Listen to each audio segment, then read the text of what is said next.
আৰু মইনাৰ স্কুলৰ পৰিৱেশটো দেখুৱাই দিছোঁ। এইখন স্কুলতে পঢ়ে আৰু খোৱাটো মেইন, কাৰণ ভোক লাগি গৈছেগৈ।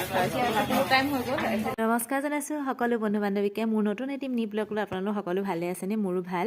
আৰু এইফালে দেখিছেনে তিনিজনী মানে স্কুটিত আহি আছোঁ, মইনা, তাইৰ লগৰজনী, মই। আৰু কিয় আহিছোঁ আপোনালোকৰ সকলোখিনি কথা কৈ আছোঁ। আৰু এইফালে বজাৰত সোমাই ল'লোঁ, যিহেতু মইনাৰ কাৰ্ডবৰ্ড নাই আৰু কাৰ্ডবৰ্ড এখন লৈ ল'লোঁ। আৰু ফাইনেলি স্কুল আহি পাই গ'লোহি আৰু মইনাৰ স্কুলৰ পৰিৱেশটো দেখুৱাই দিছোঁ। এইখন স্কুলতে পঢ়ে আৰু যিহেতু লৰালৰিয়ে হৈছে, তাৰ মাজতে আপোনালোকৰ ভিডিঅ'টো অকণমান শ্বেয়াৰ কৰিলোঁ। আৰু এইফালে আহি পাই ক্লাছৰুমত থ'লোঁগৈ আৰু তাইক ক্লাছৰুমত থৈ আহি আমি এইফালে সকলো গাৰ্জেনখিনি বহি অকণমান ৰ'দতে কথা পাতি বহি আছোঁ, যিহেতু 1.5 ঘণ্টামানৰ এক্সাম হয়। আৰু ফাইনেলি এইফালে দেখিছেনে মানে এক্সাম শেষ হ'ল। আৰু আহি পাই বজাৰ সোমালোঁ। বজাৰত ভাবিলোঁ গাজৰ অলপ লৈ লওঁ আচাৰৰ কাৰণে। ভাইটিতে ধুনীয়াকৈ পকা পকা জলকীয়া বাছি দিছে, কাৰণ আচাৰৰ কাৰণে পকা জলকীয়াটো ভাল আৰু এনেকৈ বাছি ল'বলগীয়া হৈছে আৰু অলপ। আৰু মানে নাতি লাগে আৰু এনেকৈ কেঁচা অলপ দি দিয়া হৈছে।